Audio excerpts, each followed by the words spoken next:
So, Jay, are you there?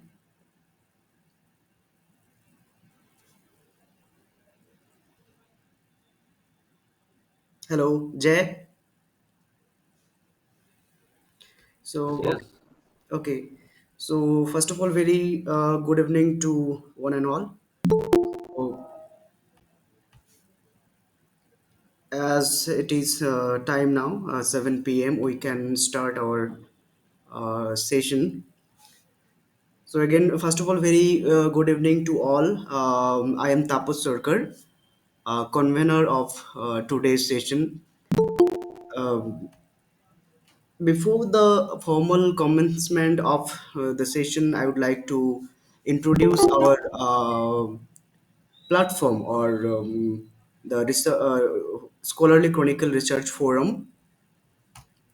Basically, Scholarly Chronicle is an exquisite academic forum which is created by research scholars based on English literature or the broad area we can say humanities and languages. The basic motto of this forum is to connect scholarly minds all over the world, and along with our forum documents scholarly talk, discussion, and other academic adventures. So, with these objectives, we have started a scholarly talk series, and it's been now, I think. 2 months I started this platform, and uh, we have already had two lecture series. So this one is the third lecture. So without any explanation, I'll go straight to the main discussion. And for that, I would like to invite Mr. Jay Kumar, who will be he's a research scholar of English at Mahatma Gandhi Center University. He will be hosting today's session, and yeah, I with this objectives I invite Mr. Jay. Please, Mr. Jay.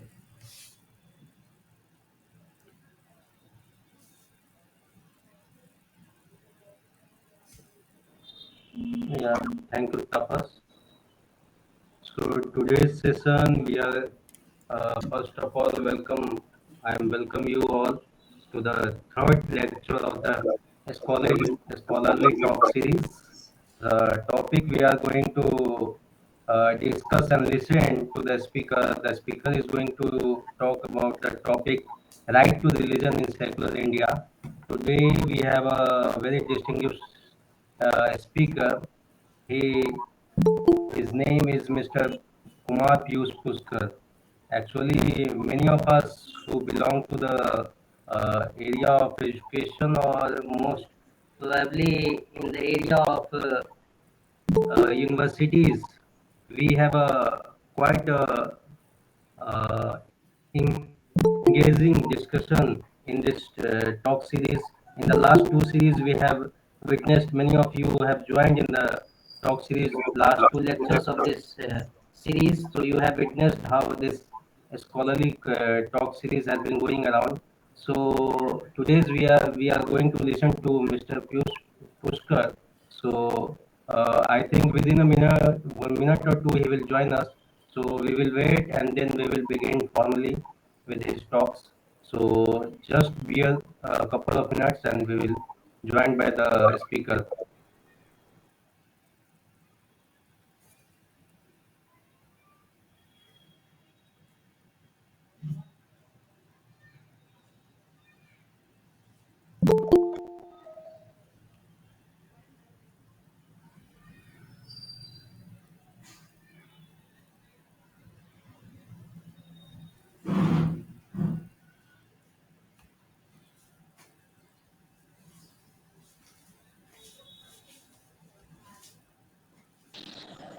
Good evening, sir.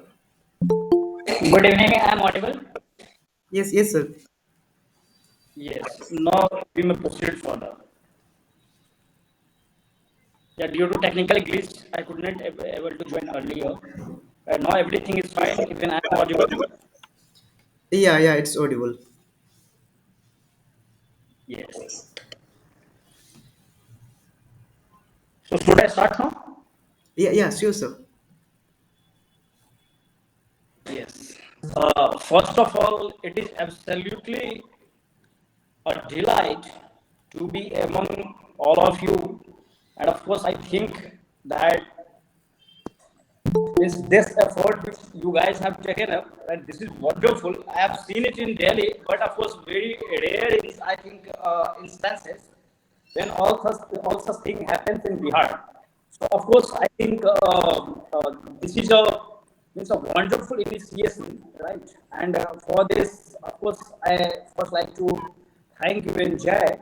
And apart from that, the society which is running this program, Scholarly Chronicle, I think even I would like to thank all the members and even the participants, right, who are taking up such a wonderful initiative, right? This is really, in actual sense, this is praiseworthy. And I think that this would continue, and this will, because I think this is the third lecture in this scholars stage, and this would continue the movement which has been started, which has been initiated, it will go further and in right direction it will go. Now, so far as the today's topic is concerned, this is very relevant and this is very important topic due to two reasons. The topic is right to religion in secular India, means right to have the freedom to profess, practice, and propagate religion in secular India. Why this is important? As I said, that due to two reasons. One is because in current circumstances, we have seen the instances, we have seen on various occasions, even court has come heavily on the litigants, means who belong to a particular ecosystem, who always wants to keep the pot boiling. They do not want this country to be stable. They do not want this country to progress on the path of development. And that's why they have evolved a system wherein each and every individual should be in constant fight. And after be any other religion, and the best religion would be religion. And that's why they always pick up one or two issues and they will always fan the sentiment of the common masses.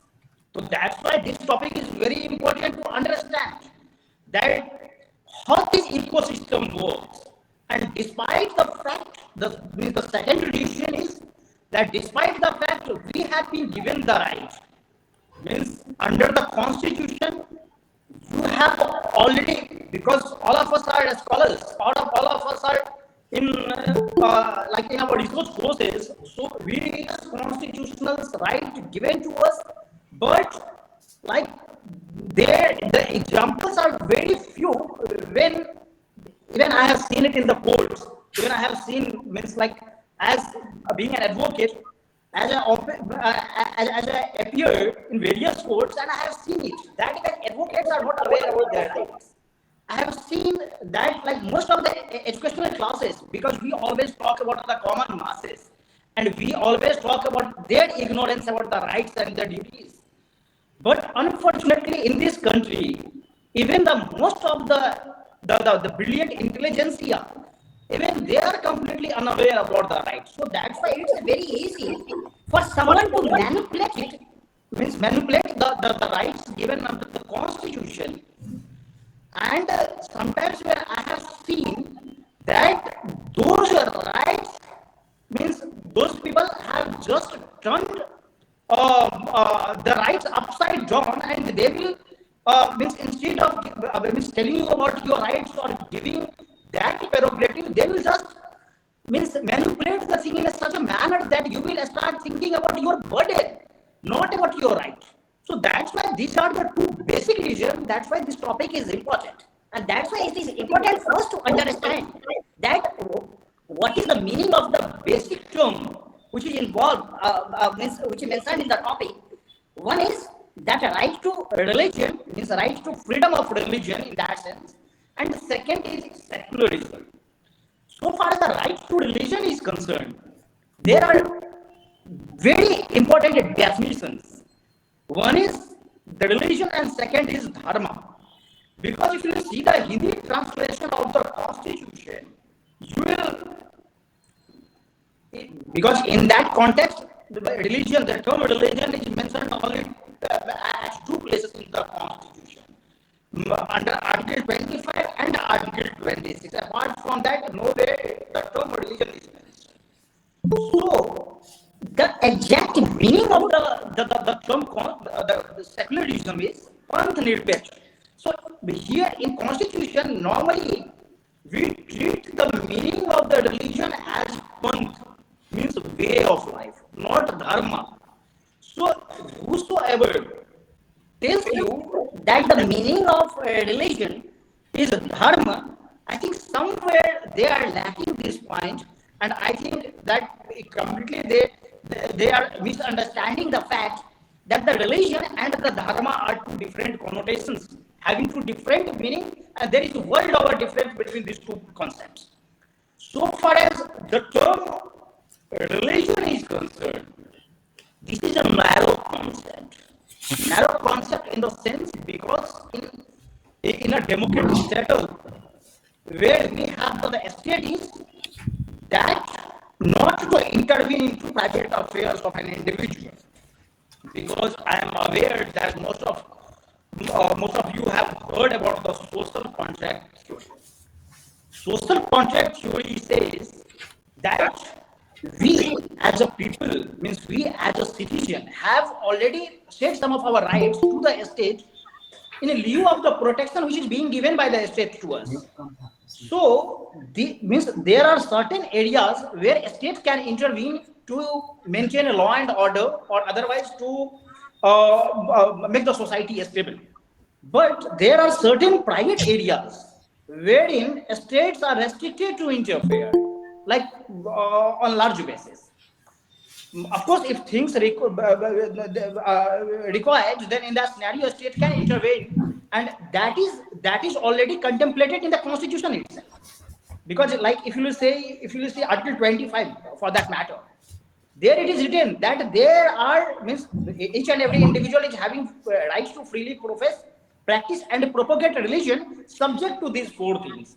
And what are those four things? One is that public health, morality, law and order, and then the fourth is the other part of the means other articles of the part 3, means part 3 the fundamental right part. So if there will be any direct conflict between Article 25 and let's say the other articles like Article 14, Article 19, Article 21, or for that matter Article 26, then those provisions, those articles will be given preference over Article 25, because that is how the Constitution contemplates it. That's how it is being envisaged in the Constitution itself. So, state means apart from these exceptions will not intervene in the private affairs, and that's why it was believed that in a secular setup, in a democratic setup, there may be a religion for an individuals, means for the citizens, but there can't be a religion of the state. So a state can't have the religion on its own, and that's why a state can't discriminate on the basis of religion among its citizens. So there can't be a discriminatory policy framed by the state which can be put to the citizen, because then there will be another violations too. So that, but now I am restricting myself only to this point just to make you understand that this is the whole idea of the religion. So far as state religion is concerned, that in a democratic setup there can't be a state religion at all. And if there would be any law, if there would be any regulations, in that scenario, a state has to keep this point in mind that it should not be discriminatory on the basis of religion. Even there are other aspects too, because there are other provisions in the Constitution wherein it says that there can't be discrimination on other grounds too, but we are just focusing at this juncture only on the religious aspect. So far as dharma is concerned, there is a famous Sanskrit shloka for dharma, which says that yah dharyati sah dharma, means which you can adore, means जो धारण करने योग्य है वही धर्म है. Only that can be called a religion. So dharma is a wider concept. Religion is a very narrow concept. But to just make this a position clear, because of course you can't have the wider definition at all. In Constitution, fundamental right is why it is important, because then you have Article 32 and Article 226. Article 32, where you can directly approach the Supreme Court of India in case of violation of your fundamental right, and Article 226, where you can directly approach the High Court of the respective state for the violation of fundamental right. So in this scenario, it is very important to have a definition of a particular thing, because how then you will tell to the court that your right has been violated, because it must be written somewhere that this is your right, and until and unless it will not be written, it will not be documented, you can't claim that your right has been violated. So remedy exists only in the scenario when the right will be written, it will be documented, it will be given in the tabular form, that these are the rights, and its violation that will give you a right to approach to the even the highest court of this country.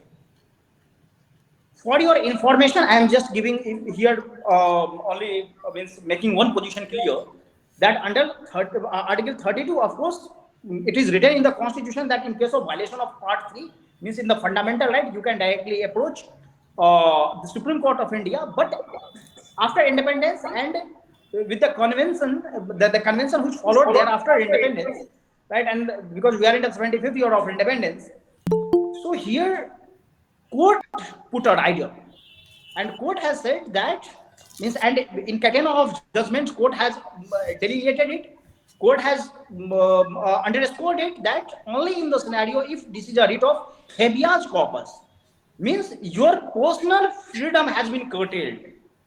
Let's say that if you have been imprisoned, or you have been somewhere restricted your entry, in that scenario you can directly approach the Supreme Court. But apart from that, the first first court which should be approached first is the High Court, because High Court is the first constitutional court. That way, in the scenario, only in the case of habeas corpus, you can directly approach to Supreme Court. But apart from that, you have to first approach to High Court. Now I am coming to the second part, the secularism part, because this was not in the original constitution, and this is not the case that this was not debated in the Constituent Assembly. It was debated in the Constituent Assembly, and K.T. Shah was the one gentleman who brought this idea that even the secularism, the term secularism should be mentioned in the preamble and the constitution. There was a debate on this issue, but this idea, this proposal was rejected by the Constituent Assembly, and the Constituent Assembly said that there is no need to clarify this position, because inherently we are secular. So as we are secular, innately we are secular by our very nature. That's why there is no any reason at all to put this term secular explicitly in the constitution, and that's why this proposal was defeated.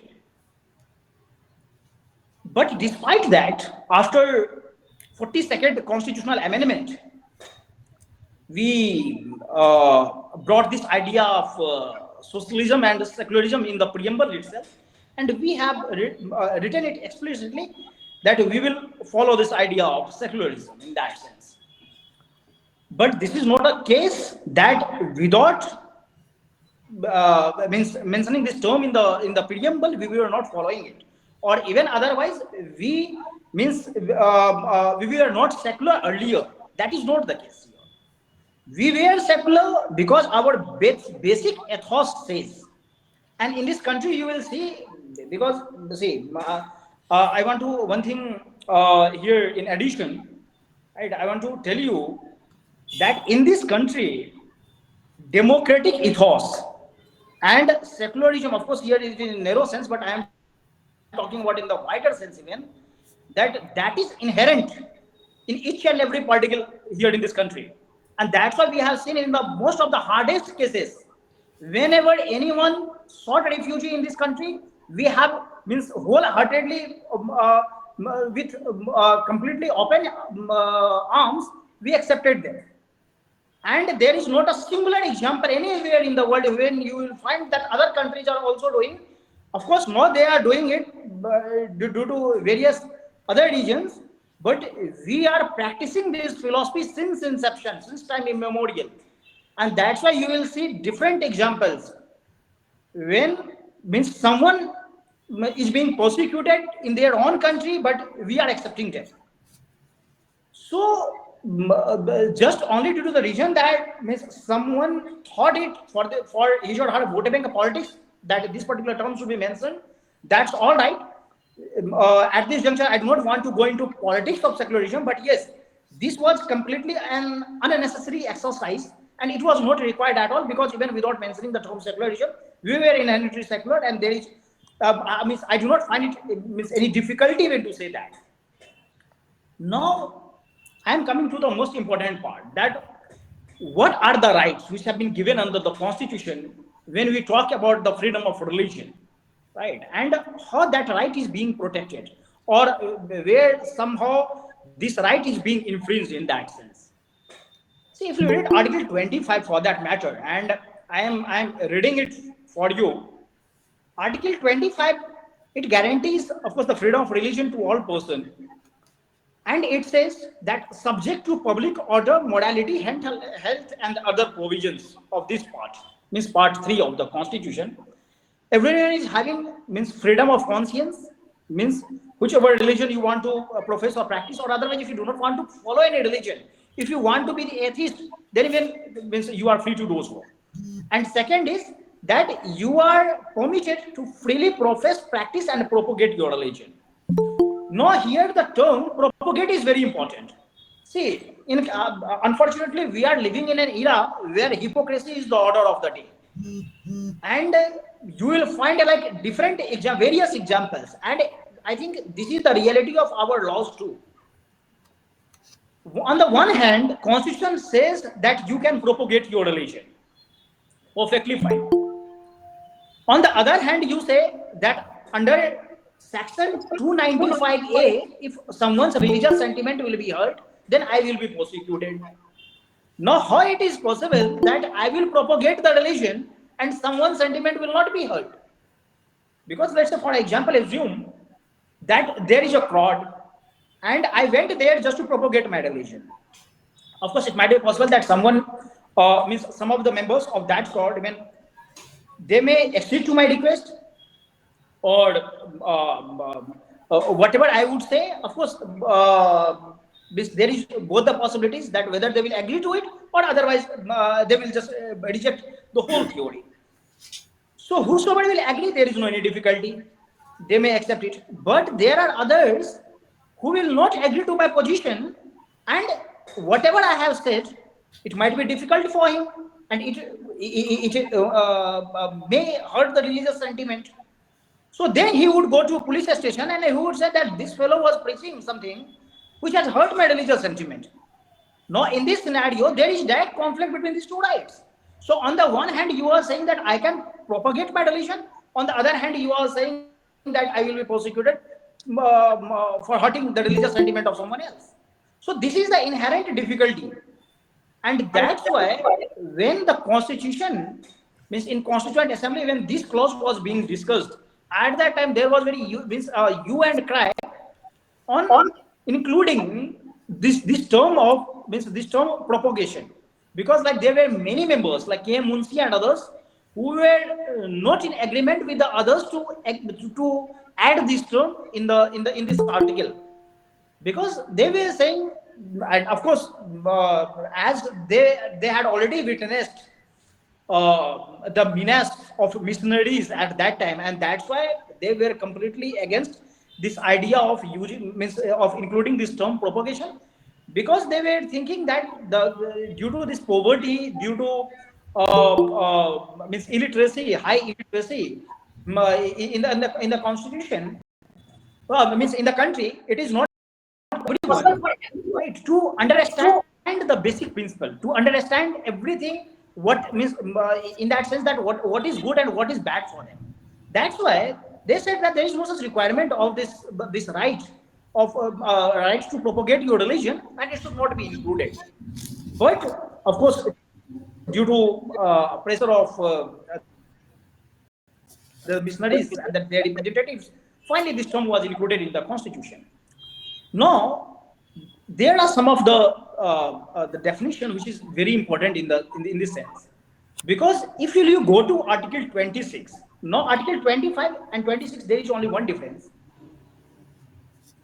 Article 25 says that subject to public order, morality, and health, and then other provisions of this part. Article 26 doesn't have this particular word, that other provisions of this part. It simply means that if there would be any direct conflict between Article 25, Article 26, then in that scenario, Article 26 will be given preference over Article 25. So if there will Article 26 is for the denomination, religious denomination. Article 26 25 is for the individual. I am just making a background only to the religion, because then I will discuss something very important, which is very relevant in the current scenario. Article 26 simply says that the religious denomination, it is having four rights. And see, another difficulty with denomination is because even the denomination is not defined here. In Constitution, there is no such definition of religious denomination, and that's why Supreme Court has defined this particular term in famous Sirud Mutt case. The judgment is of 1954, and then Supreme Court for the first time defined this particular term denomination. So Article 26 says that subject to public order, morality and health, as I said earlier, confers a right on every religious denomination or any section of such religious denomination of, no, there are four rights given under Article 26. That first is that establishing and maintaining institution for religious and charitable purpose. So for religious and charitable purpose, you can establish and maintain your own religious institutions. Second is that managing its affair regard to religion. Third is owning and acquiring property, movable or immovable. And fourth is administrating the property in accordance with the law. So these are the four provisions. Now Supreme Court said, as this term religious denomination is not defined, so Supreme Court got this opportunity to define this term in Sirud Mutt case, and Supreme Court said, because, and Supreme Court is using this definition from the Oxford Dictionary even, that a denomination is a collection of individuals classed together under the same name. Now, just mark my word, these are the few important ingredients to decide a denomination status of a particular sect. So, same name, a religious sect or body having common faith and organization designated by a distinctive name. So, here means there are other judgments too where Supreme Court has made this position clear that there are means these three things are important. One is that there should be a common name. Then Supreme Court in another judgment says that there must be a common practice, like way of behavior or otherwise the rituals. And the third one is the continuity, that for how long this is continuous. Means if it is continuous for ample period of time, then in that scenario, of course, there will be no any difficulty to give them the religious denomination status. But if it is not continuous for the considerable period of time, then it will be difficult to give them that kind of a status. So then Supreme Court made a position. Now, why the problem means where the problem is and why this problem is being cropped up. There are two regions. One is that India is a diverse country. Here, even in Hindu religion, like different sects follow different tradition, different rituals, different practice. So Hindu can't be called a religious denomination because we do not have a fixed set of practice. As we see that for the others, like let's say that whosoever is monolithic, means monotheist in that sense. So as their practice is, as they're practicing one God, their practice behavior is means completely same. Where you will find someone from this country or even another country, you will find the practice behavior is almost the same. But the difficulty is that if we are not monotheist, if we are multi-theist, because here we follow multitheism, so in that scenario, then problem crops up. Because if you will try to just paint the whole society with a single brush, then there will be a problem. Because how you can say that only these are the set of criteria in which if you will fall, then you will be given the religious denomination status, and if you will not fall in these criteria, then you will not be given that status.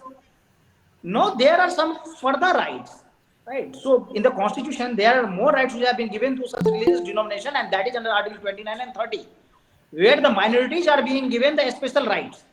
So now, even among the Hindu religion, right, there are different sects now which want which want the different denomination status, even apart from the Hindu religion. They are saying that legally we can be Hindu, right? But in practice, we are not a Hindu, and that's why we should be given the minority status, because they are some of the advantage which have been given to the which is attached with the minority status. That's why they want this minority means they want their minority status, and that's why they want the independent denominational status. Then there are judgment. There are various Supreme Court judgment which says that means in which case that denomination status can be given and cannot be given.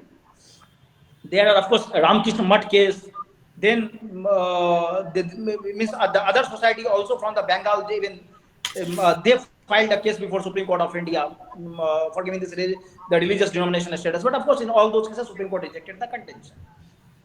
Here, one thing more is important, I think, which is the inherent means the problem with the objective of the Constitution itself. That is in Article 25 for the individual. So if you will see that in Article 25, it says means the last para of Article 25, it says that the religious institution of Hindu religion should be open to all class and to all sects. Here the problem is that why only to Hindu religion? So if there is some benevolent provision, right, which is good for the society, then in that scenario it should be it should be open for all. It should be given to everyone, right? And you should give it to the society so that each and every citizen can exercise it. Why it is not for other religion? Why it is not for the Islam? Why it is not for the Christianity? Right? Because even there are discriminations. But in this constitution, so I think Constituent Assembly, when they were discussing these articles, at that time they were having some inherent biasness.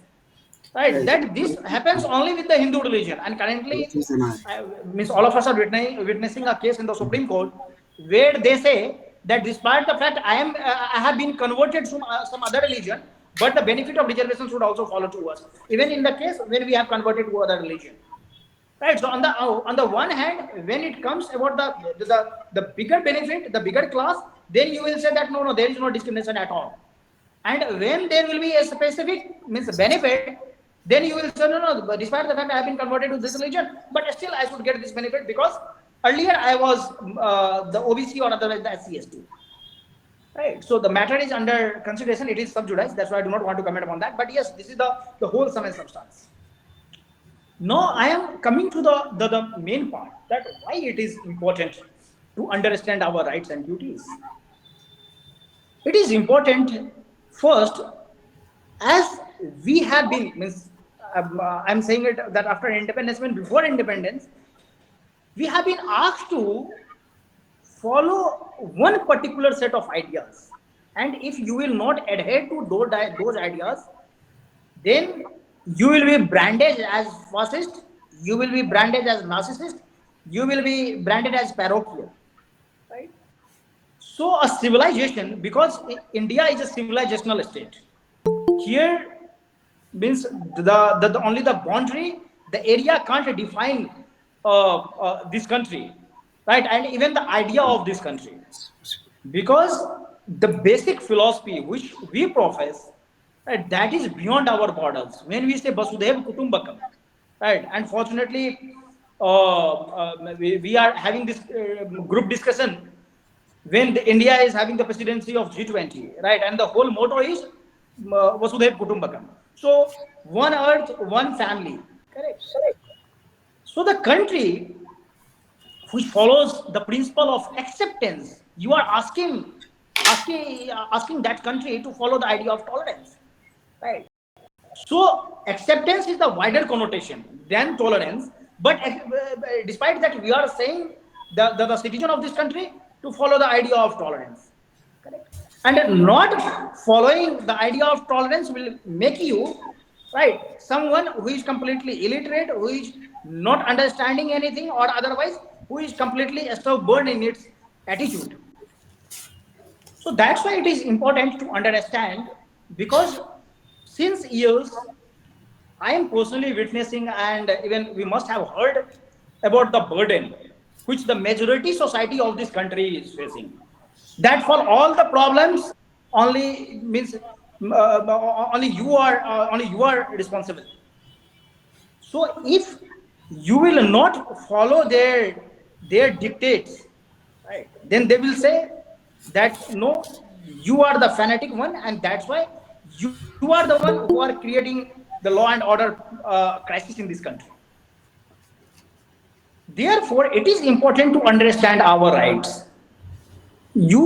I'm sure that you must be witnessing the court proceeding these days, because due to openness, due to means this live streaming on YouTube channels, and apart from that, of course, due to the print and electronic media, these days all of us are getting the information very conveniently and easily. So I am sure that you guys must be getting the information that what is happening in the Supreme Court. So recently, what happened, that there is a case from Uttarakhand, where a Dharm Sansad was conducted. It was held, and in that some of the speeches were given. So some of the senior advocates directly approached the Supreme Court of this country, and they said that why FIR is not being registered against those individuals. The difficulty per se is not with the FIR at all, because here the issue is not about the FIR. If someone has done wrong, of course you can prosecute him. You just register the FIR, prosecute him. I do not have any difficulty, and neither even the citizen of this country will have any difficulty. Here the problem is that for a segment, for a class of citizen who think themselves as as above law and above all the procedure, because in this country we follow the established procedure of law. We are not following due process of law. So in due process of law, court is completely free to exercise its right, in the sense that to do complete justice supreme means any court can do anything. But here that is not the process. Here whatever is established means whatever is written in the documents, the procedure, court is bound to follow that. Court can't transgress its power or otherwise overreach its power to go into the domain of other institutions. The process is that to register the FIR, first you have to means to get the FIR registered, you have to first approach the police.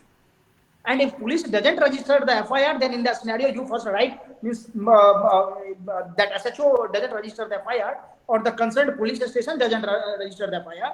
You have to approach the superintendent of police, and then even if superintendent of police doesn't register the FIR, then you have to approach the court under section 156(3) of CRPC.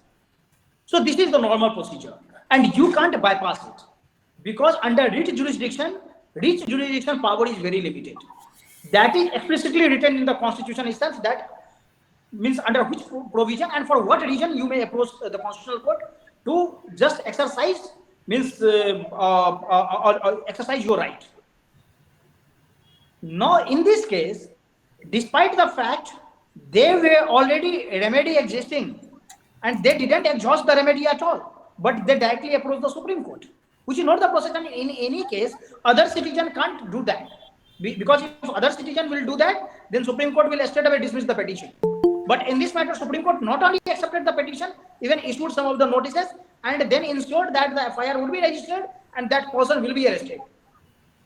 So here my contention is not at all means I should not be should be taken in that way that I am against that FIR or I am against the arrest of that individual. If there is any wrong done by the speaker, then of course he should be arrested. But then how only for few individuals you can do it? Means you can bypass the procedure if there is already pre-existing procedure, and if they haven't exhausted their remedies. So this is the problem. The second issue is that you must be witnessing the hate speeches judgment these days. So one bench of the Supreme Court is seized with the matter, and not on a daily basis they are discussing, means day in day out. Of course, even the advocates they are filing the petition of issues that no, see, someone has given the head speech there, someone has given the head speech here, but despite that, and can you imagine a situation that all these issues were being discussed, but all these people, means all these alleged accused, were from only one community, that is Hindu community, means the majority community of this country. There was not a single petitioner from this side who could have flagged up the speeches of Owaisi Pullers, who says that if you remove police for 15 minutes, we will just let this 85% know that what is our capacity.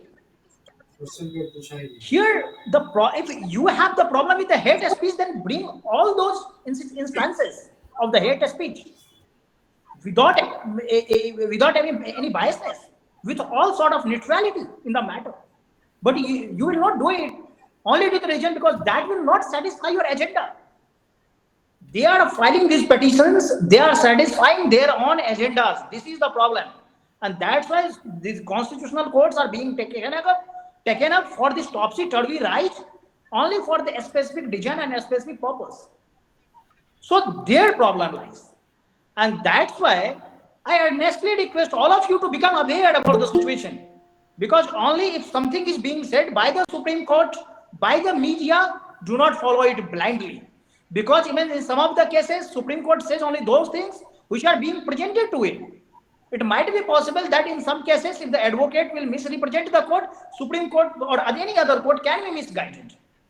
Because if they will not have the overall picture of any issue, then in that scenario, you can't you can't say them that no, despite the fact that you had been given the only the partial picture, but despite that you did this or that. Because until and unless they will not get the complete picture, of course they can't reach to a right conclusion. And there is a very famous saying that if you want to get a right answer, then you must get you must put a right question. So means for a right answer, there must be a question, and that must be in a right direction, the positive direction. So in day in and day out, when some TV debate, it was aired on some national news channel, and there was completely incendiary statements given in the public that Gustafe Nabi ki ek hi saza sir tan se shuda. So in a constitutional setup where you have the law and order, means a proper mechanism to maintain law and order, how you can give such slogans? And if you are giving such slogans, this is prima facie, this is unconstitutional, and legal action should be taken only against the statement itself. But then the irony is that when such matters reach to court, then court says that only just he just 18 or 19 years, right? So only just by giving one slogan, what he will do, correct? So this is the difficulty, means the change of stances as per the comfortability, right? I still remember, see, I am not accusing one set or other set. Here I am just bringing the overall facts, that this is the factual matrix, and that's why whenever we will think about these conditions, then we have to just keep our mind completely broad open, and then we have to think the situations. I still remember those debates before Ram Janmabhoomi Babri Masjid final verdict. So all these left ecosystems, suddenly they became awakened, and they said that the majority community should follow the judgment, the verdict, and they should not have any difficulty at all. Whatever the judgment will come, and each and every member of the majority community should follow it. That too in letter and spirit. And they do the somersault, means just completely U-turn. Just when the verdict came, they started saying, I think that you guys must have remembered this situation.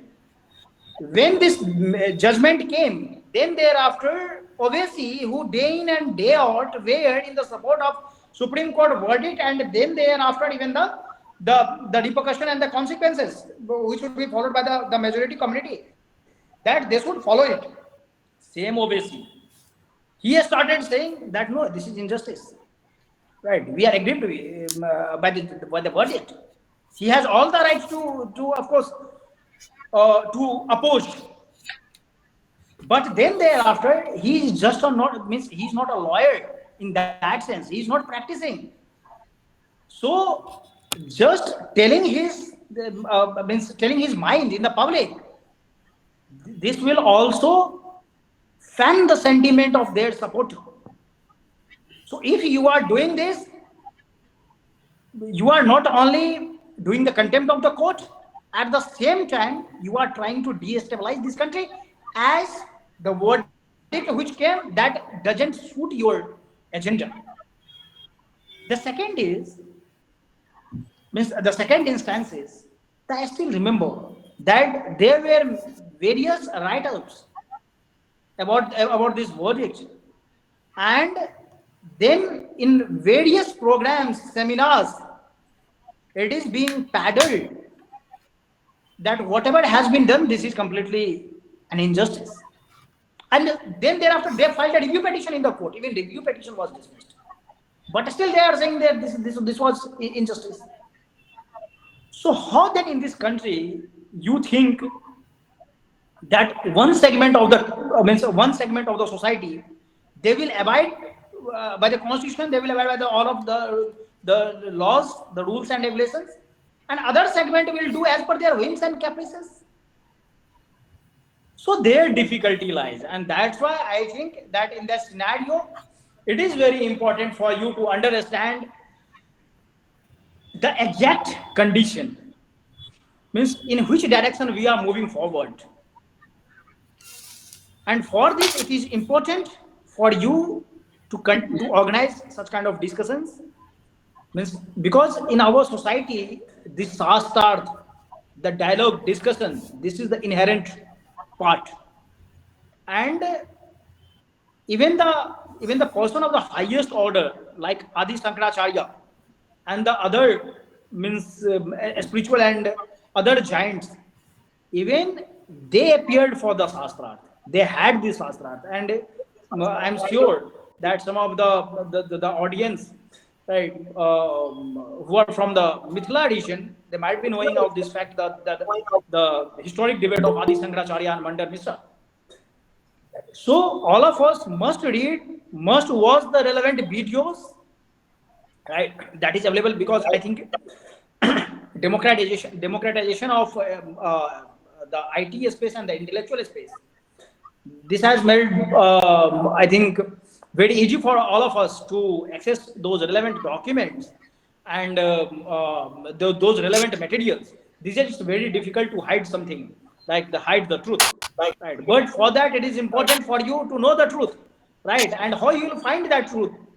So until and unless you will not read more, you will not learn more, right? Till then, of course, it's very difficult to learn the truth. Now, I am stopping here only, and I think that, of course, you guys must have some of the questions. Then I will, of course, respond to those queries. So now your questions are welcome.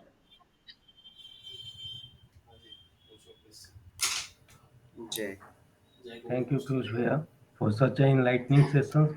So, before we move further, so in the next session, we would like to invite some questions. All the participants are requested that if they have any questions regarding the lecture we have witnessed right now, so they are welcome to come forward with their questions. Please turn on your mics and ask questions.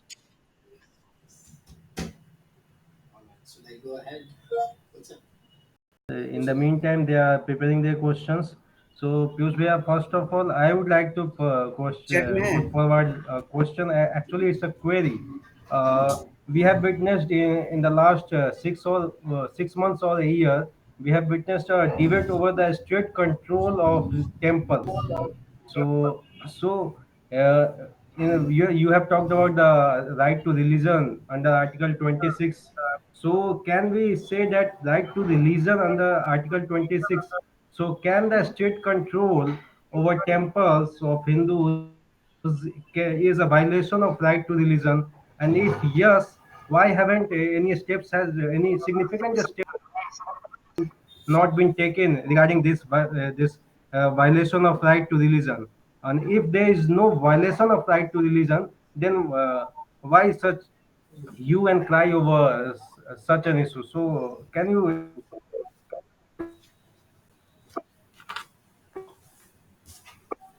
enlighten us about this issue? This is very important question, and we have to understand it because somehow I missed this topic. But as you asked the question, now I will summarize it. I will tell this issue. I will discuss this issue in few minutes. See, why temple is important in the society? Do you know? In India, in Indian society, and if you see the trajectory, the growth trajectory, the evolution of our society, temple is one of the essential institution, and that's why if you go to any village these days, we are facing the water crisis, like groundwater is depleting day by day. But or otherwise, even the means the other issues, the security issues, the other issues, the hunger. But if you see the temple is the epicenter of each and everything in our society, be it spiritual. But unfortunately, we are just means we are putting it an image of the religious institution only. But I think this will be the means the demeaning attitude, right? That you are just what you are doing means you are making a bigger thing, means or converting a bigger thing into a smaller one. Temple, if you see in the larger context, so from the spirituality, so even if you see the architecture of the temples, like we are having some of the best architectures and artifacts. So if you see the artifacts, right, even the aesthetics, you will not find anywhere in the world.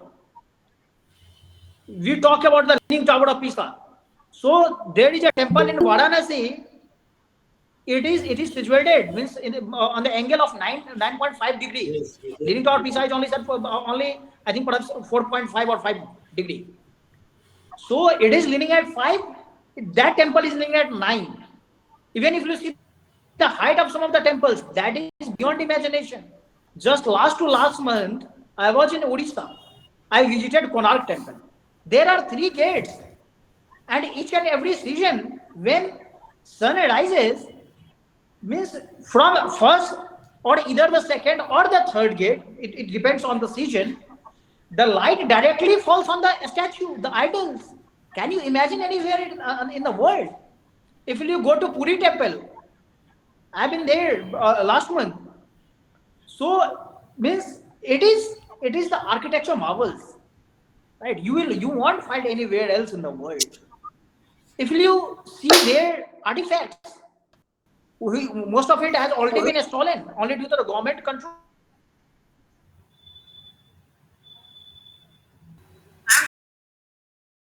Heard about the Padmanabha Swami temple. I am arguing the review petition before the Supreme Court. So the whole issue is that this temple is having 2-3 billion. Means the resources are amounted to 2-3 billion rupees. Now the government wants to restrict those resources. Only in Tamil Nadu, 39,000 temples are under government control. And on a daily basis, if you see the facilities being provided there, it's completely insufficient. But still, government is misextracting the resources. Now, even the issues has become somewhat political. The reasons also is because the person which, specifically for the case of Tamil Nadu, even if government wants to distribute, even like let's say that wants to do some charity, right, just to secure the power. If they want to distribute some resources like say grains, then they are extracting the resources from the temples and then distributing those materials in the name of government, in the name of chief minister. Can you imagine that This can be done in the other religion. Can they extract the resources of other religion? Not only that. The difficulty is that in some of the estates, they are extracting the resources from the temples and giving it for the benefit of the other religion, giving it for the Hajj subsidy, giving it for the renovation of other religious institutions. and more than 35,000 temples in Tamil Nadu is completely in dilapidated state, desecrated. The idols have been desecrated. No one is taking care of it. So only those temples wherein you can amass wealth, you will start controlling it, and you will neglect the temples, other temples. And Hindus temples, they are in a real sense. If archaeological survey of India is doing some sort of work, then in real sense, all these temples are, in a real sense, these are the historic monuments. So here you are preserving like some makabras, right? But you are not able to preserve despite the fact that we are giving you the money. So they are extracting the resources, they are extracting the money without having any responsibility and accountability. All these trusts, the government person being appointed in the trust, all of them are corrupt. So they are deep, means completely means not only corrupt, but at the same time they are also thief. They are stealing the artifacts. They are selling it in the international markets. They are making money out of it. They do not have any respect. They do not have any devotion so far as the religion is concerned. And then what we Hindus will do, what normally we say, that see, some other religion is doing this kind of charity, some other religion is doing this kind, but Hindu religion, despite the fact temples is having such huge wealth, we are not doing anything for our citizen. And that's why missionaries are coming up and they are luring and converting our people. This is not the case. The actual fact is that the temples do not have the control of its resources at all. Hindu society in general, they do not have any control over its own resources. They can't, whatever they are doing on their own volition. They are not doing due to your chanda. They are not doing due to whatever money you are putting it in the temples. Because all these monies means the hundi, they call it. So hundi in once a year or 6 months in a year, right? So either twice or once in a year, they collect the money from the hundi and they keep it to themselves. So that's why Hindu society in general, and we have seen it in Odisha, in the name of development, they have destroyed the mutts. They have snatched the land of mutts, the temples. Not only that, but even there are cases when they are selling the shops adjacent to temples, even to sell meats. Can you imagine how our rituals and process that is being denigrated and that is being desecrated? So you can't imagine such situation in the means anywhere, means other parts of the country or means other parts of the world or anywhere in the other religion, because they don't have the guts to do it. As Hindus are means peaceful, right? So they think that like amicably they can do anything, and they are doing it. But of course, we as a society should stand against it. When like there are various movements, and so far as the constitutionality part is concerned, the second part of your question, there are three instances when the issue reached to Supreme Court. But what means the wrong we are doing, that we are taking the case of each and every temple to the court. It is not possible. Then like it will take 1,000 years to complete the whole process. That if you will take the case of each and every temple to the courts, we have to challenge the main act because they are controlling it by Hindu Religious and Charitable Endowment Act 1951. This is the central act, and just in the same line, even the states are having different acts, and that's why they are having already there was some endowment boards, right? And through these endowment boards, they are appointing person to extract these resources. You will be surprised to know that in West Bengal, Mamata Banerjee appointed one Muslim guy to head this trust. Can you imagine? If he is not a devotee, if he doesn't have any respect for this religion at all, then how he can be the head of the trust? In Uttar Pradesh, you have an example that the Kumbh Mela, when it took place in 2012. So in Kumbh Mela, it was the Samajwadi Party government, and the head of the management committee was Azam Khan, and a big stampede took place there at railway station. which cost the life of 36 or 40 odd people. So how you can imagine only due to the reason because we are silent, we are not protesting, we are not knowing our right, we are not vigilant to our rights. That's why it's the necessity of the time, it's the necessity of the hour, and it's our duty, the bonded duty to rise, right, and to stand up to raise all these demands. Only then government will hear, because until and unless you will not flag up the issues, you will not raise the demands, no one is going to give your even the rights. Right? So in this city means here in of course books everyone is equal, but until and unless you will not ask even whatever right you are deserving, right? Even no one will offer even that. So you have to snatch your right. This is the first and most important thing of this discussion, and it should be that you have to be vigilant, you have to be aware about your rights, and at any cost you should snatch it, either from the constitutional courts, right, or as a society you have to stand up. You are having all kind of democratic right to form a society, to form a group, and to have a peaceful protest. We have to learn from others that even if something is constitutional, it didn't means that particular act nothing it hadn't means it had nothing to do with their interest. I'm talking about CA and NRC. But we have witnessed that the whole country was burning only due to the reason because they can peddle lies, they can fan up the sentiments, they can spread the propaganda. So we are in the era of a propaganda war. We are in a battlefield. This is a war of dharma. And if someone should be a stand for the constitution, then we are the one who will stood first. Right. So of course we will stand, but most importantly, we have to be aware about our rights. I think this is more than enough for your question. Yeah, thank you, Krishna. So, any more questions? Anyone? Yes, Jay, I have a question. Yeah, yeah, Krishna, go ahead. Go ahead with the Yeah, question. all right, all right. First of all, thank you so much, Piyush sir, for your extensive lecture. I have a very basic question, very basic question. It is like, who is a Hindu according to our constitution? Because I would like to quote as Savarkar has already had defined. I'm just quoting him because I like his definition of Hindu.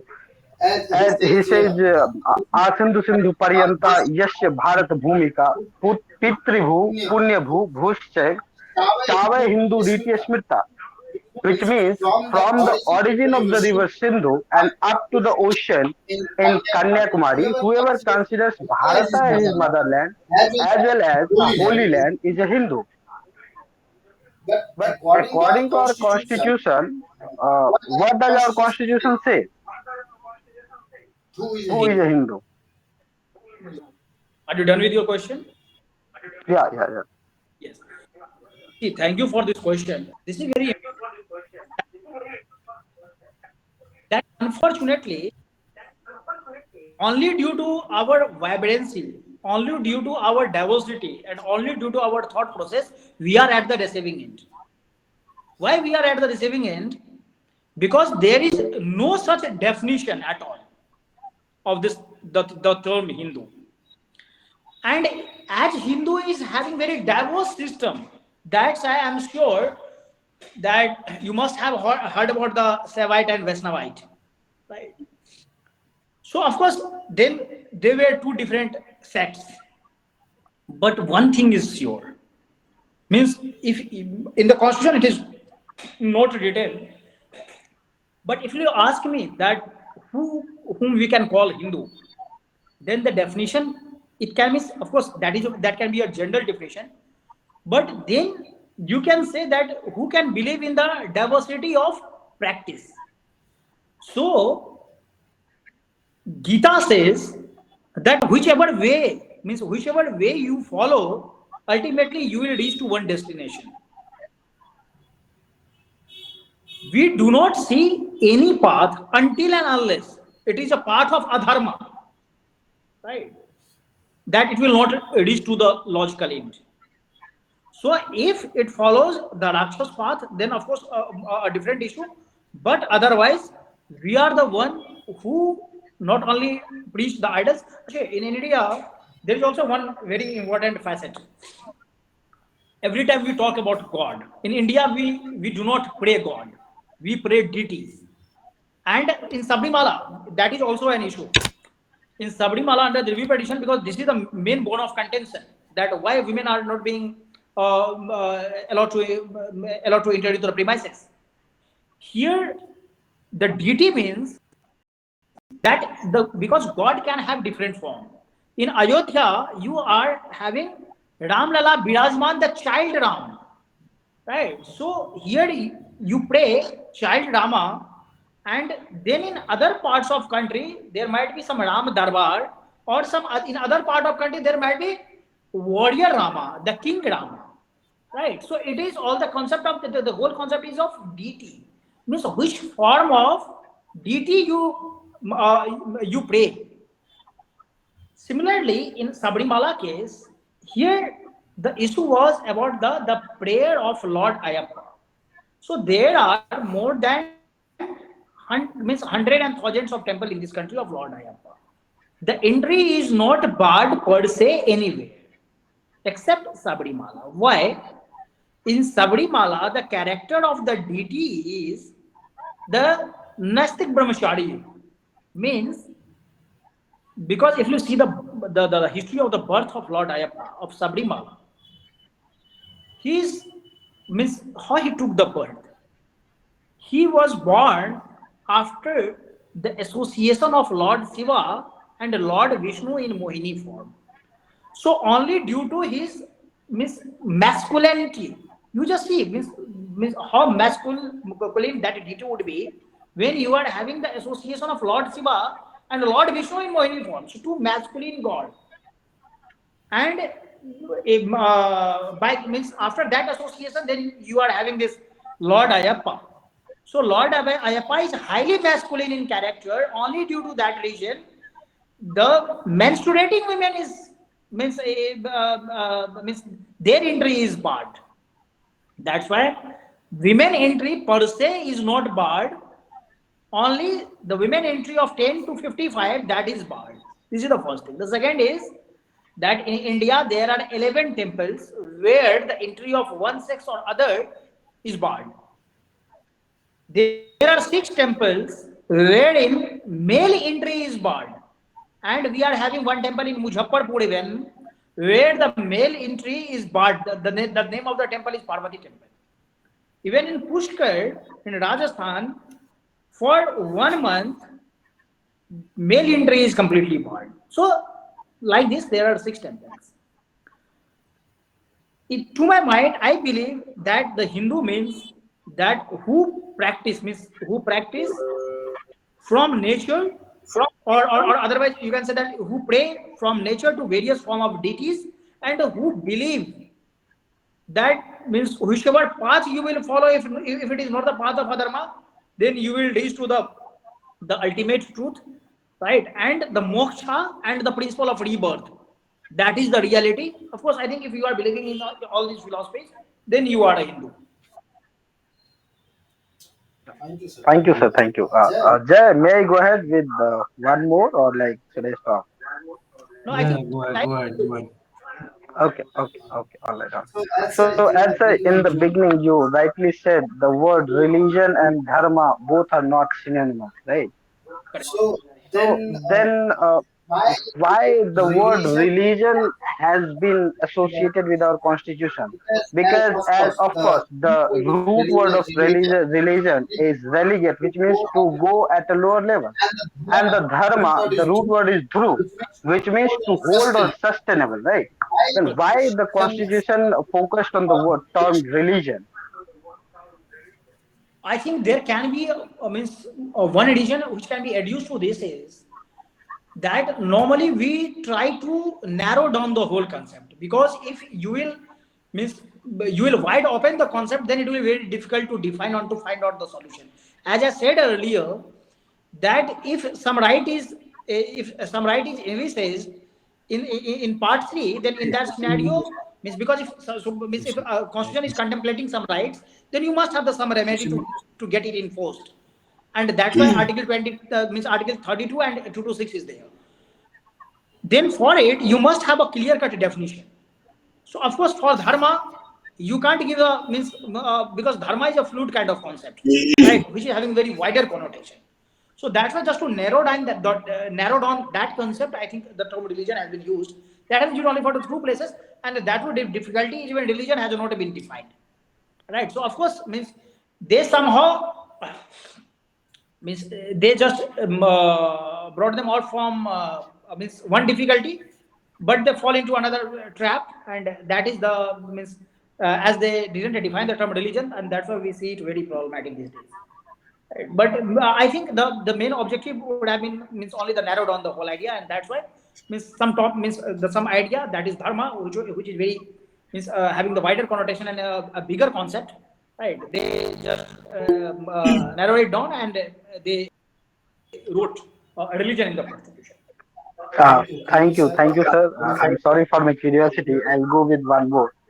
As you said, Hindu religion should be open to all, according to our Indian constitution, right? Hindu But religion then, Hindu religion should be open to all, according to our constitution, as you said in the of worship of Hindu religion. Yeah. sorry, sir. Institutions of Hindu religion was particularly it was in particular reference to the place of worship of Hindu religion, means you can call the temples. Temples would be open for all the sects, and means that is only for the Hindu religion only. All right. But sir, don't you think like as even the Hinduism itself is open to all since beginning, even according to the definition of Savarkar, who is Hindu. Even if we say Hindu, there is that shloka, Gandhi's shloka, Raghupati Raja Ram Patita Pavan Sita Ram Ishwar Allah Tiroda. That means we are associating all the religions, right? Be it Muslim, be it Christian, any other. But if you see in another religion, I doubt if there is association of Hinduism in their religion. So don't you think like even Constitution of India uh, didn't try to a bit restricted or should be foundation in terms of religion or we say dharma. See, Hey, question mark star. it was with a special reference to a particular condition prevailing in those days. Unfortunately, we started following some of the dogmas. That is the harsh reality of our society. Of course, we means we reached to such a situation wherein, due to some or other reason, we were restricting some of our brethren that to enter into the temple premises. That is the harsh reality, and it was in a special reference to that. Means this particular clause was added in the constitution. Here my problem is not with this particular clause. Here my problem is the narrowness of this clause. Because why only in Hindu religion can Muslim women go to mosque to pray? If the answer is no, then why it was not also added? So my question is not with the intention.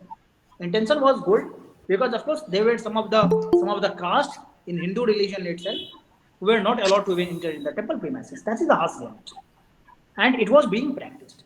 So that's why somehow, of course, to form a unity, we must understand the inherent problem too, and we have to first accept it that yes, this is the problem.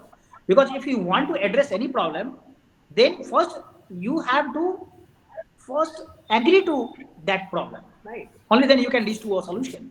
Because if you will be in the continuous denial, right, then of course means other will start disbelieving you, right? They will not have a firm faith in you.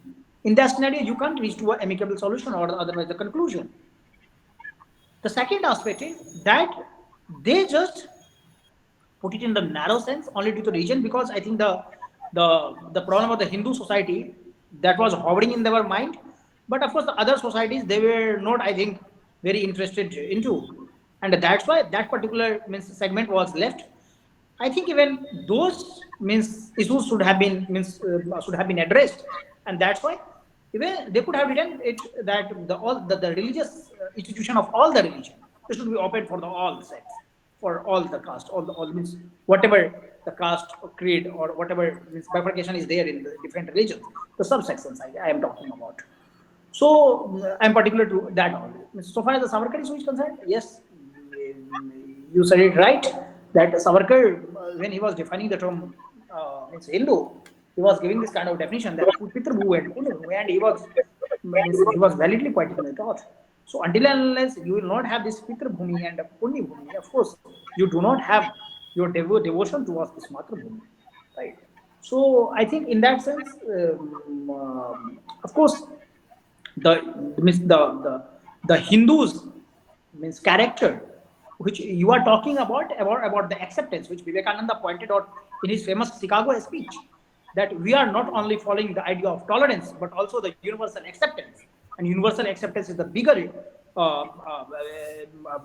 connotations, having the very wide meaning, because tolerance means that despite the fact I do not agree to your point, but still I am allowing you to sit beside me, right? Or I am here to listen you. But acceptance means that first I will try to digest your thought, and then thereafter, of course, I will accept it. So I will wholeheartedly, without having any enmity or without having any compulsion, I will not only hear you but also I will accept you. So of course, this is this is no secret that since inception, since time immemorial, we are means we are one of the people, right, who of course taught the whole world about the idea of universal brotherhood, right? Who not only pray to deity or otherwise the humans, right, for our own benefit, but also each and every creature of this universe, from a small ant to the elephant to tiger, everywhere. And that's why you will find that if you see the gods and the deities, right? So means each and every gods and deities is associated with some or other animals. This is the beauty of our religion and the culture of this country in larger sense. I hope Krishna, your curiosity has been satisfied. So now we will move to the next question. So is Sanjana available here? Sanjana, are you there? Yeah, Yes, sir. Sanjana, go ahead with your question. So, so like some process of law, the Supreme Court in Maneka Gandhi case of 1978 held that under Article 20, Supreme Court can exercise this process of law if the matter is related to the fundamental rights. So this enhance the power of judicial review of the Supreme Court. It is not just about the hate speech case, but in many other cases like the Sabrimala case, in National Judicial Appointments Commission legislation, and at present in the case regarding the marriage of the same sex couples. So, can we see the autocratic behavior of the Supreme Court? If the problem lies in the behavior of Supreme Court, then what is the solution of it? See, I think autocratic behavior will be a harsh term, and of course, I would not use it. But unfortunately, yes, Supreme Court is transgressing its own power, because in our constitutional setup and wherever we are having the democratic form of government, right, each and every institution must respect the power of other institution as well. So if you will say that a state is having three limbos, then means that the legislature, executive, and judiciary, then in that scenario, each and every institution must have must have a respect for each other. And if we will, and means if unfortunately if it is coming for the Supreme Court, the difficulty is that for the legislature and the executive, there will be controlled by the Supreme Court. Means Supreme Court can control it. There is a proper check and balance by using its own power of judicial review, right?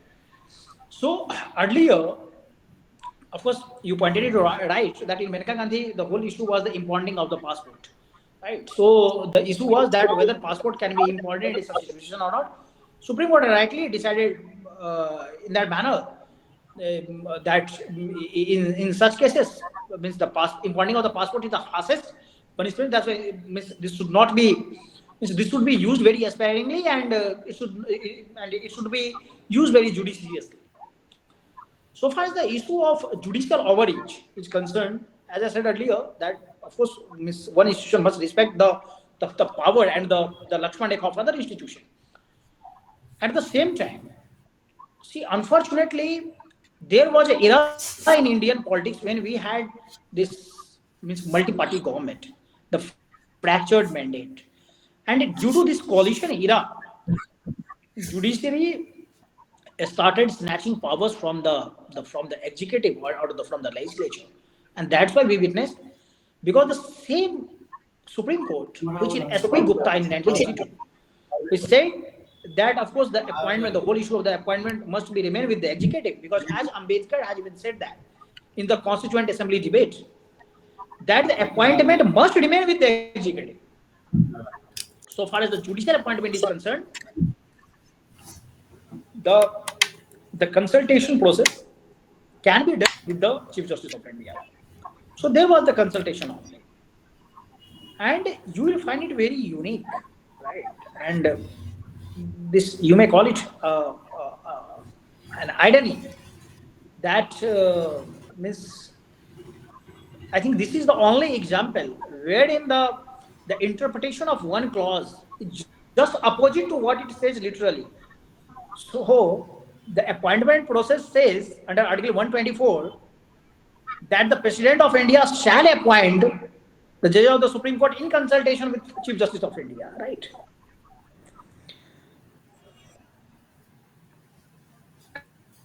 And record association case, it says that no, Supreme Court collegium will say you, will send the name to the President of India, and then President of India has to concur, right? Or maximum is he can refer the matter back to the collegium for once, but not twice.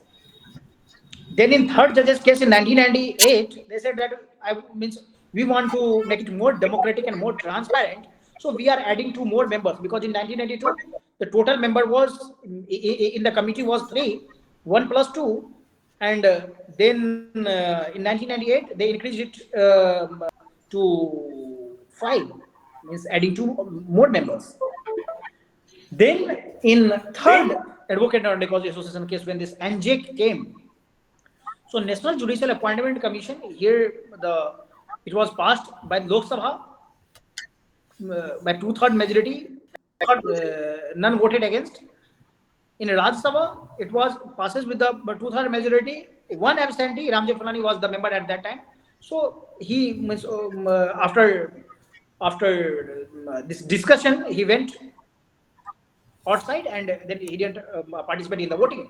So there was one absentee, and then it was passed by the half of the state. In spite of all these efforts, right, Supreme Court just declared it unconstitutional, red and white. So now the difficulty is, and then of course there were instances when during emergency and Indira Gandhi ruled, citizen. So I'm sure that you must remember the case of ADM Jabalpur versus Shukla. So when the citizen of this country approached the Supreme Court that our fundamental rights are getting violated, they said no, though, even if it is being violated by the executive, but we can't do anything. So you just go. The president has all the power to snatch your rights. Right. So when it was most needed, who ran away, right? Then thereafter, of course, there were some sort of amendments, like the amendment amendment number 39. So 39th amendment, it said that the constitution of the election of the president, vice president, speaker, and the prime minister of India. So these speakers can't be challenged in the Supreme Court, right? So or otherwise any court of the law, which was later, of course, was struck down, and Supreme Court said that the famous case was Indira Gandhi versus Raj Narayan, in which Supreme Court said that such amendment doesn't pass the muster of the constitutionality, and that's why very well it should be struck down. The difficulty is that just to protect some of the laws in 1951, mostly the land reforms laws. So the parliament, they first brought one schedule, that is the seventh schedule. Right. So, sorry, the ninth schedule, and in that ninth schedule, they were putting just all these Land Reforms Act, right? Which later on, of course, in means later in 1997, Supreme Court said that even if you are putting it in the ninth schedule, but we will check the constitutionality, right? Because judicial review is the basic structure of the constitution, as per the Keswa Mandan Bharti, right? And of course, in SR Bomai. So in IR Coelho, the judgment is IR Coelho. In IR Coelho, Supreme Court said that in any case we will check that whether means any law it is passing the muster of the constitutionality or not, whether it is being put in the ninth schedule or means you are putting it somewhere else. It hardly matters. It is immaterial. We will check the legal sanctity and the legal validity of that particular sentence. Even if Supreme Court says this, I personally do not have the difficulty. The difficulty is that Supreme Court is entering into the domain of policy matters. So, Supreme Court is entering into the domain of religious matters. So, just in the name of the equality or the freedom, how you will just destroy the culture of this country? Because ultimately, the constitution is what they are saying now. They are saying that constitution is supreme. So, even if the citizen, because the preamble says that we the people of India, so despite the fact that we have given it to ourselves, the constitution there, now Supreme Court is saying that now you have given it to ourselves, that's why in any manner the Supreme Court means the constitution is supreme, so whatever constitution says we will interpret it and then we will say that what does it mean, and then you have to abide by that, you have to abide by that command. So in any case now you can't run away from the whole process, so whatever they will say you have to accept it. Intriguingly, this same Supreme Court, as they are having the, of course the power of the interpretation.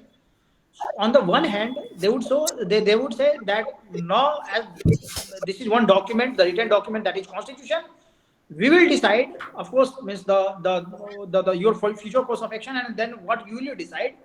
But at the means at the same time, means you are only the follower. At the same time, Supreme Court is now also saying that even like whatever in the policy matters we are doing, even the parliament and the legislature has to follow. In of course in means like they are not saying it like explicitly, but that is the whole substance. That's why whosoever is aware about the legal procedure, there is one concept that is called continuing mandamus. In environmental law jurisprudence, we are having the continuing mandamus. So anytime you can file one application in the Supreme Court will take it. Supreme Court will say that why you are doing this or that, and you have to follow this. So this is the difficulty. I think we must all aware about the environmental impact assessment committee. So the environment department is having this committee, and if you want to get the approval of any project, you have to first get it passed from the environmental impact assessment committee. Now Supreme Court has appointed one more committee of it, right? And then Supreme Court is saying that after getting the approval from the environmental impact assessment committee, you have to get it approved from that committee too. So without any reason. Not only that, Supreme Court will then say, and they are saying it, that means which speech should be given, how you will say this, where you will burn the firecracker or not, what you should do in your the personal affairs, and so far as even the same-sex marriage. How Supreme Court can enter into this domain, and that too when they are saying that they will not touch upon the personal laws. On the other hand, they have started opening the different windows. So on the one hand, they are trying to, in this case they will open the window, and in other case they will open the gate.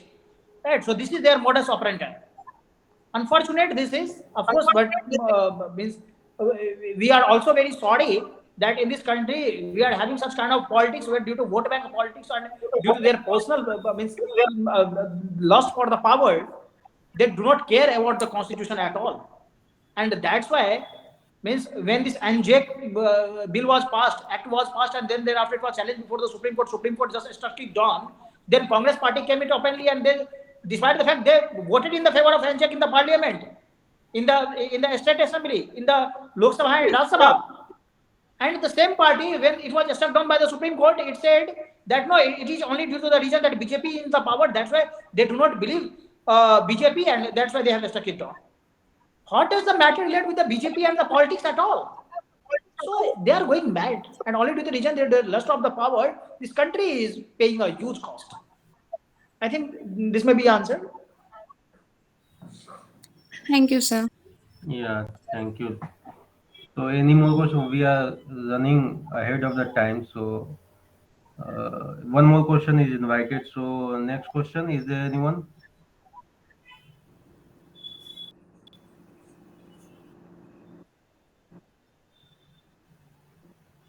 So no one is asking for more questions. So, So uh, sir, I have one more question yeah, yeah, that Saina. I had already posted in the message section. Said, uh, to what extent that we can say that the legislation of the Places of Religious Worship Act of 1991 is constitutional with the respect to the secular tendency of this nation. And yeah, sir. See, so far as this particular act is concerned, this is already under challenge before the Supreme Court of India. Right. So, of course, see, the difficulty is not with the secular aspect because that has already been tested once in 1993. Right. And in 1993, this was pertaining to the UP government. Right. So, UP, what means after this Babri Masjid demolition, UP government acquired land means near to that area, right? So they were having this idea that if tomorrow if something happens, means particular to that means that area, then of course the larger area which they have acquired, so finally they will give it to the other sect, right? So that was the whole idea. Then it was challenged, and it was challenged by one gentleman whose name was Muhammad Ismail Faruqi. So he challenged it, means he challenged the acquisition, and then the whole issue was that whether a state government can means can acquire the land for the religious purpose or not, right? So Supreme Court said in that in that judgment that as state is also duty bound to maintain law and order. So as means it is their responsibility in that. So in that context, if they think it fit that means acquiring any land or otherwise taking up any action will maintain the peace and tranquility in the society, then of course they are very well in their domain to acquire it.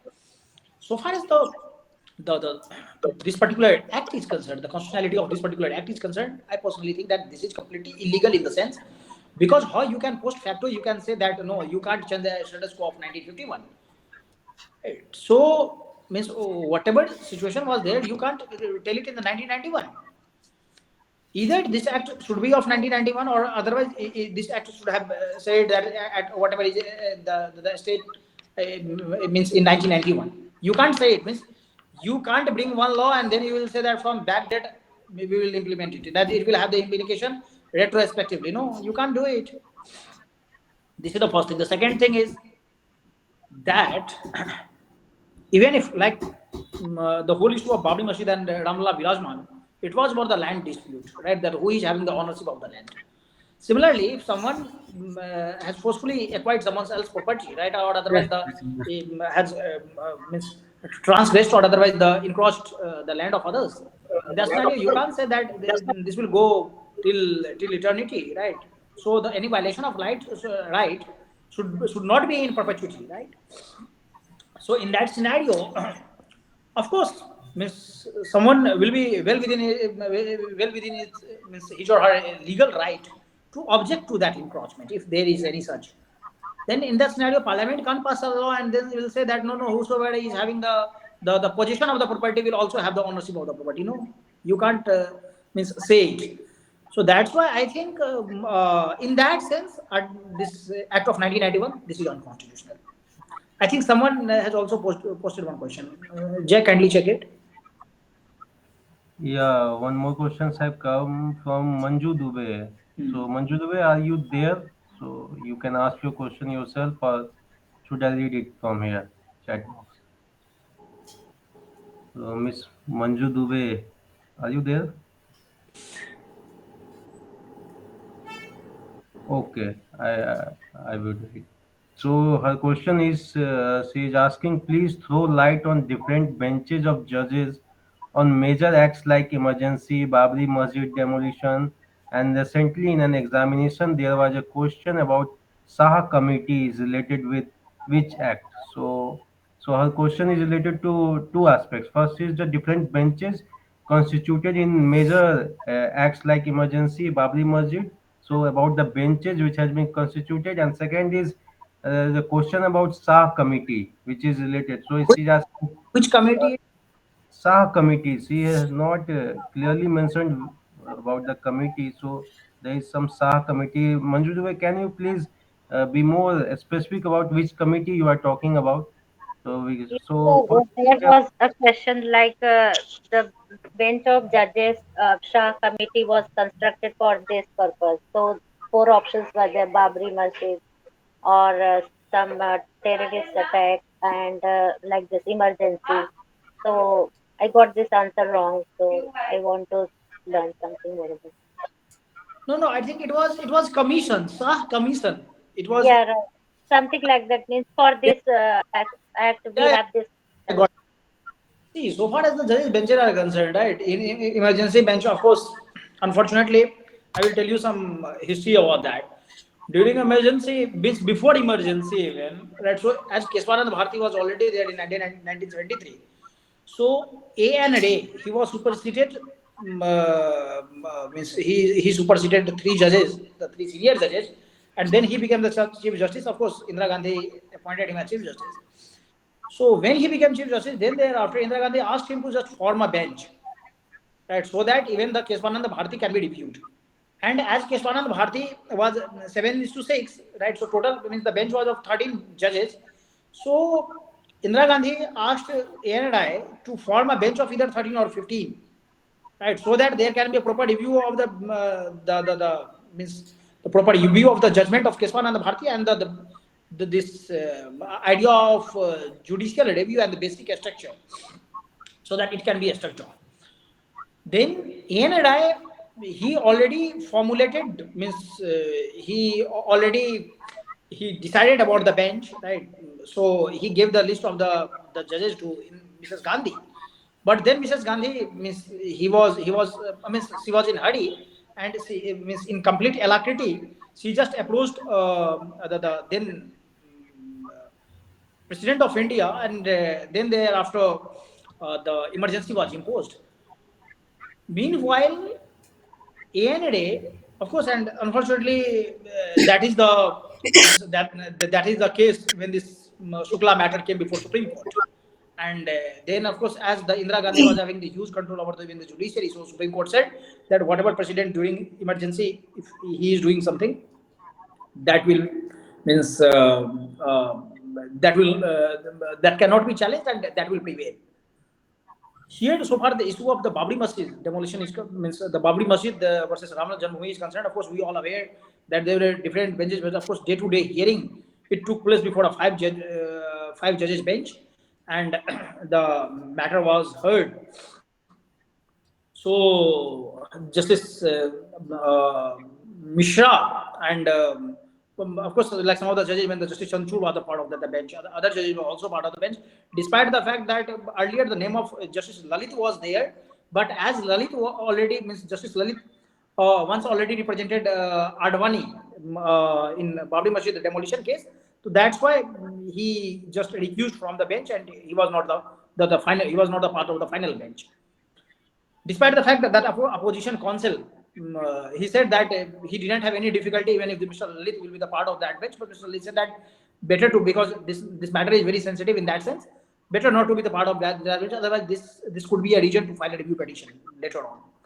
So then he recused this bench. So far as the SAH Commission is concerned, of course, SAH Commission was only there because when this Morarji Desai government came in 1977, then thereafter he appointed SAH Commission just to look into the atrocities being committed during the emergency period. Right? And of course, that is a very detailed report. So we can have a discussion on some other day on this issue. But this is the sum and substance of the whole matter. Thank you, sir. yeah, so as we are running late, so I think even you have some questions. I know, but we are running late, so we will end the question session here. So before we move to the next session, I would like to first introduce the speaker of today. So actually, we are supposed to do it in the first period only, but we are doing it now. So as you have all listened to the speaker of today is Mr. Q. Kumar Piyush Pushkar. He is a practicing advocate at the Supreme Court of India. So he has been running a law firm in New Delhi. He has completed his LLM and LLB, Master of Law and Bachelor of Law from Law Faculty, Delhi University. He is BA in Political Science from Dyal Singh College, Delhi University. He is UGC NET and JRF qualified. And one more interesting facts I would like to tell you about him, that he has qualified PhD entrance in JNU in two subjects. One is law and governance, and second is disaster studies. Wow. But due to his love towards the practicing of law, he has left both the opportunities of so many people who are dreaming of, who only dreams of going to JNU. He has left that dream. So you can see how he is more loyal towards practicing of law. So apart from this, he has a talent of writing. So he is pieces, mostly concerned with the law aspects of the society. So he has written many pieces in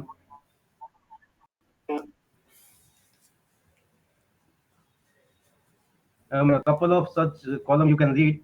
One is the population control law, its necessity and legal challenges, which he has wrote in last year in the magazine named Verdictum. And second is the he has written about how the state of Delhi is wasting the public money in advertisement. He has written this piece in the magazine called law.in. So you can read these two pieces. He has written more about more such pieces in many such journals. With I am listing just two here. Uh, right now, we have witnessed how eloquent and how he is so focused on facts and figures. So he is not some political orator who is just speaking without any facts and figures. So with the kind of skill of speaking you have witnessed, we can easily deduce how he has been in his speaking skills. So on the basis of that presentation of his speaking skills, I would like to put forward one other interesting qualities or facts about him, that he is a very good debater. If you go around Delhi University and in any university around Delhi, especially in Jamia or another JNU, see, you will hear about his debating skills. He has been on numerous occasions he has been the winner or in some kinds of honors uh, among the debating clubs around the Delhi universities. Some of his achievements in debate clubs are I am mentioning here. So he is the winner of Shivaji Bhosle parliamentary debates. You all know that how reputed is parliamentary debate in Delhi and around India also. So he has been the winner of the very first edition of Shivaji Bhosle parliamentary debate, a very reputed parliamentary debate which happens in Delhi. So and in the next edition he is the runner up. So in two consecutive times he has been on the honors board of Shivaji Bhosle parliamentary debate. He is also the winner of Mahipal University parliamentary debate, which happens in Jaipur.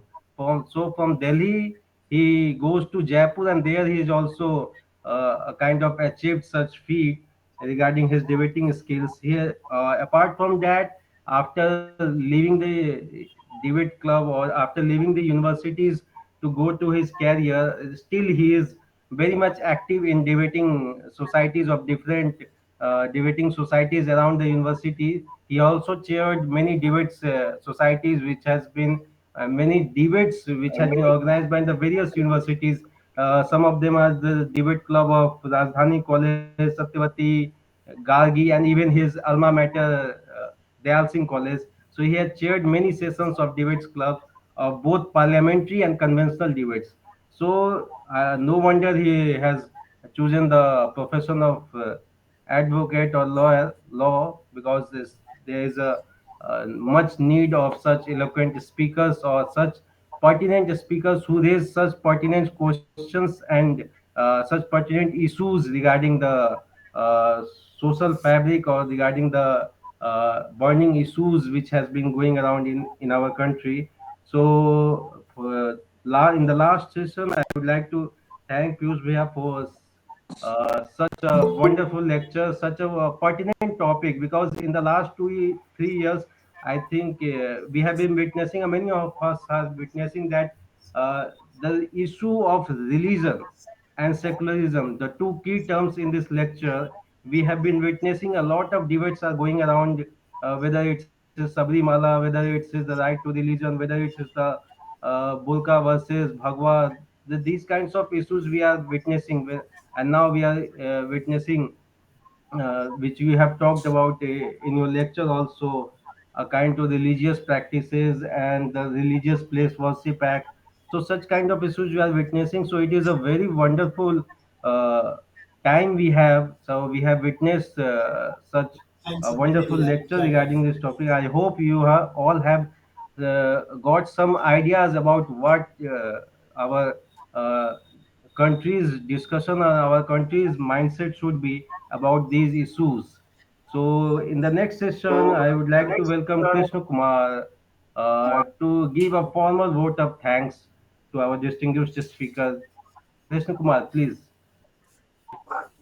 Thank you, Jay, for giving me this opportunity. Since we are running out of time, so I'll just directly go with the formality. First of all, I'd like to thank this program, Tapas Sarkar, also the founder of this platform, Scholarly Chronicle, who has organized such a wonderful lecture for on this platform, and all the participants really enjoyed a lot. Thank you, Mr. Sarkar. And then I'd like to thank the speaker of today, Mr. Kumar Piyush Pushkar sir, who has very elaboratively justified the topic of the day, the right to religion in secular India, and also the lecture was very thought provoking, enhancing the knowledge of the participants. All the participants really enjoyed the lecture, sir, and of course, you mentioned lots of things in your lecture, in which like Article 32, 25, 26 to 26 has been in the center. Along with that, you also talked about uh, uh,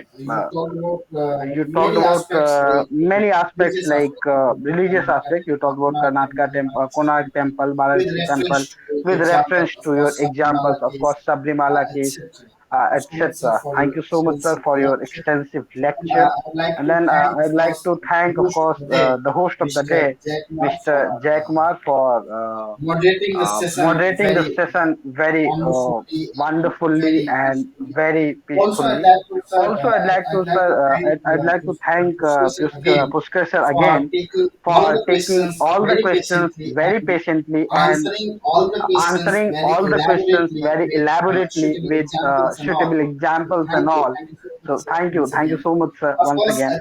Of course, at the end, I'd like to thank all the participants who has been there throughout the session, in which many participants are there, and of course, they would have been benefited with this extensive lecture. Thank you so much once again. Thank you all. As I said it at the very outset, that of course this is a wonderful initiative. And of course, this will be continued for the. This is a wonderful because means someone who belongs to Bihar, of course, means this is a very rare example, right? So this is very rare occasion for me to be the part of such kind of means a wonderful program which is taking place in Bihar. Of course, I think means you guys can have such a wonderful programs. Means this is not only informative, but of course we are the part of that this wonderful tradition which you can cherish for forever. That how we learn, that's how we understand the pulse of the society, right? At the same time, of course, I would like to thank this the organizer, the society, and especially of course the Jai for the invitation, and I mean for giving me the opportunity to be here and to talk all of your means all of you, and of course means a special thank for this wonderful audience, and thank you for the patient hearing, thank you for this wonderful content of the program. Thank you so much. Good night to all. Thank you, sir. Thank you, Thank you, sir. Good night. Mr. Pushkar sir. We would like It to has welcome you been again, a great pleasure Dr. to you. So in future, we also have many plans to organize such enlightenment enlightening program. So we'll keep inviting you. So be with us. Yeah, Thank you. yeah. It will always be a pleasure. Yeah, it was always a pleasure talking to you guys. Okay, okay. Thank you. Thank you all. Good night. Thank you all. Thank you. Good night. Thank you. Thank you Thank all. you.